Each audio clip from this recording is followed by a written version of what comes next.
Hey guys, we are back. This is actually part 27 of the LP.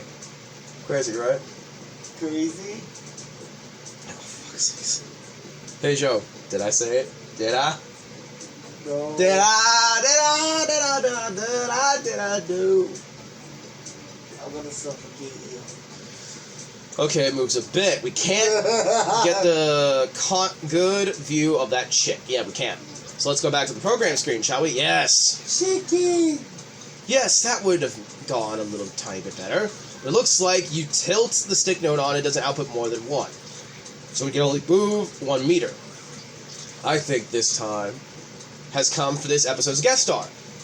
Map Nodon, that's your cue, darling. Did I hear my name? I'm Map Nodon. And what's this?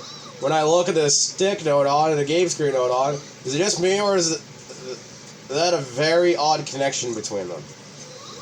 Or is it just me? The talent of Map Nodon is to convert a number input into a different number. Okay, so we go to its settings here. There are two separate settings for the input range and the output range. The input range is 0 to 1, right? And the output here is 0 to 10. So yeah, to set up and inputting this. For example, inputting 1 will give you an output of 10. They scale to the factor of 10.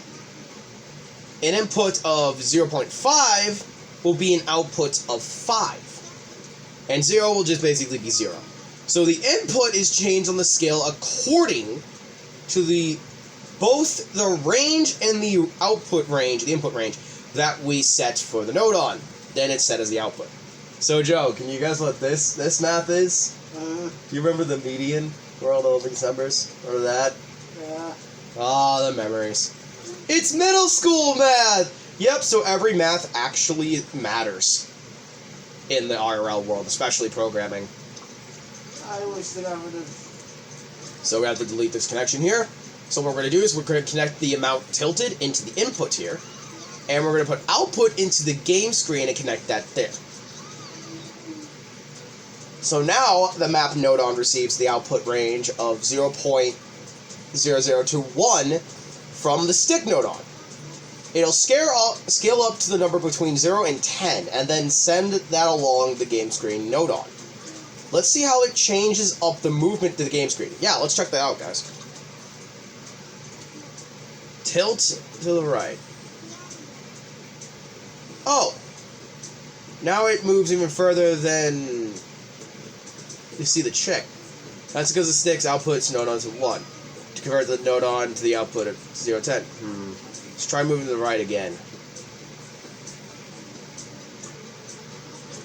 Let's see if we can bring that into view. How marvelous, don't you agree? The chemistry of the stick Nodon and the map Nodon is box office gold, I'll tell you. You're doing great, darlings. Just a couple of tiny adjustments that we need to make to raise your performance to the pinnacle of artistry. Here is the grand finale. And we change our cast.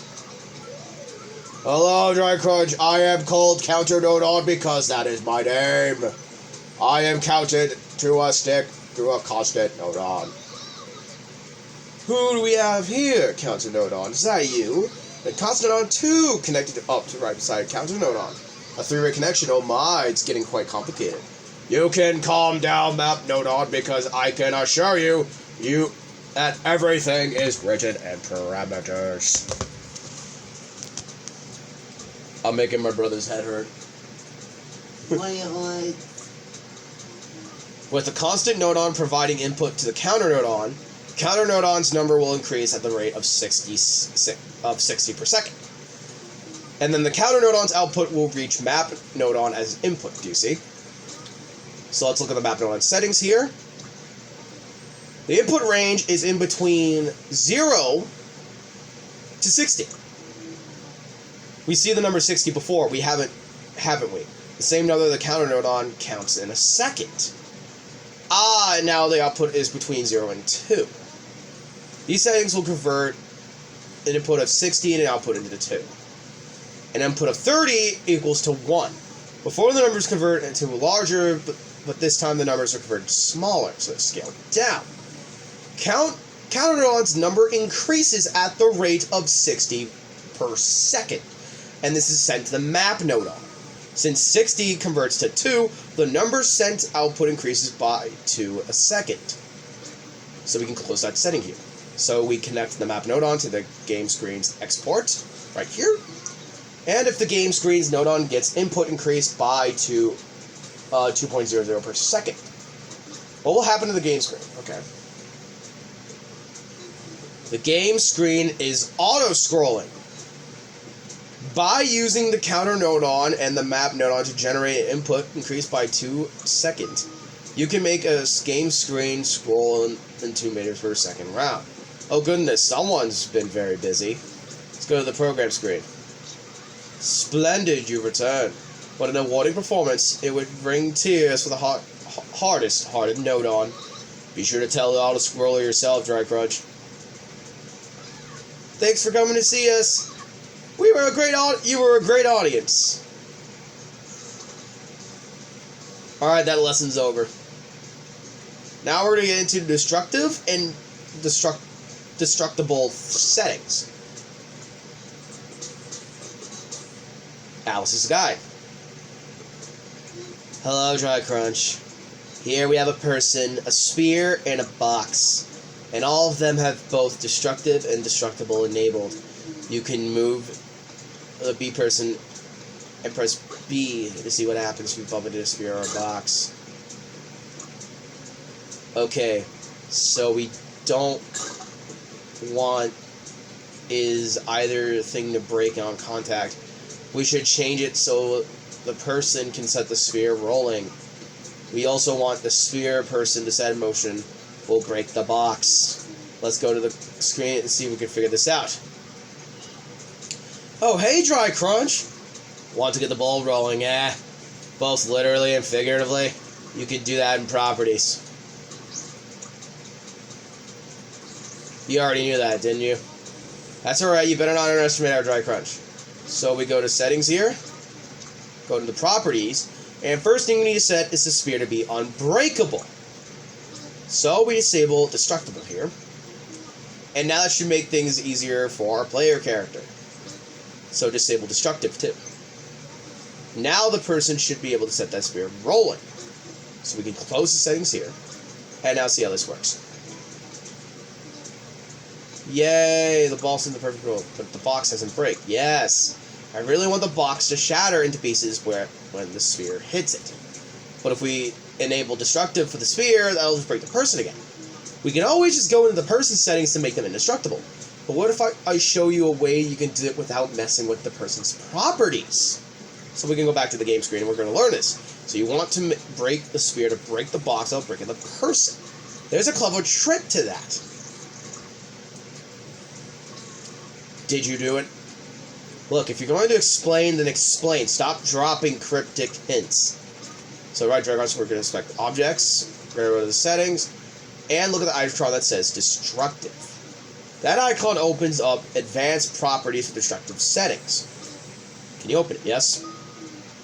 Now we're talking. You can use these settings to decide what gets broken.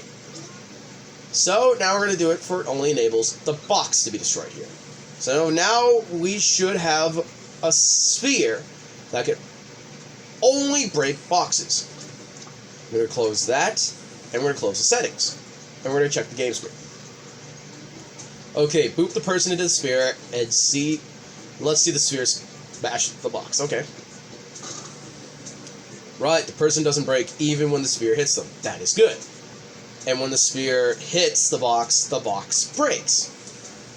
So, the only thing that's broken is the box. Cool. One more thing. Now I want to make it so that when it hits the box, the sphere is also destroyed. If we enable destructible, then it'll just break the person that hits it too. What we want is to arrange the settings that only breaks when the box is hit. So we go back to the program screen again. Alright, so you want to make it so the sphere breaks when the box hits too, huh? You probably know how to do most of it without me explaining. You probably do Dry Crunch, but let's go through it anyways. So we go through the object node, the settings, and you've seen the little icon with destructible, haven't you? To where the advanced properties of destructible settings are. So we hit that there. So in the destructive advanced settings, you decide what should cause the object to break. We want to make it so that it only breaks as it touches a box. So we enabled the box. And we close the settings, close normal settings, and we just check on the game screen here. Now bump the person to the spear, so the spear into the box. Okay, yep. The spear and box both broke, but the person remains intact. The person pushed the spear, then the spear and the box broke each other. Let's go back to the programming screen.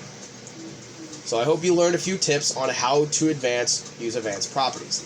You can do a lot of complicated things with destructiveness and destructibility. That was pretty cool, wasn't it? You'll be a pro in no time. And at that, we learned that lesson. Next time, we're going to go to step 5 in the next video. So I hope you will join me on our journey to learn step 5 of this cool game Let's Play that is Game Builder Garage.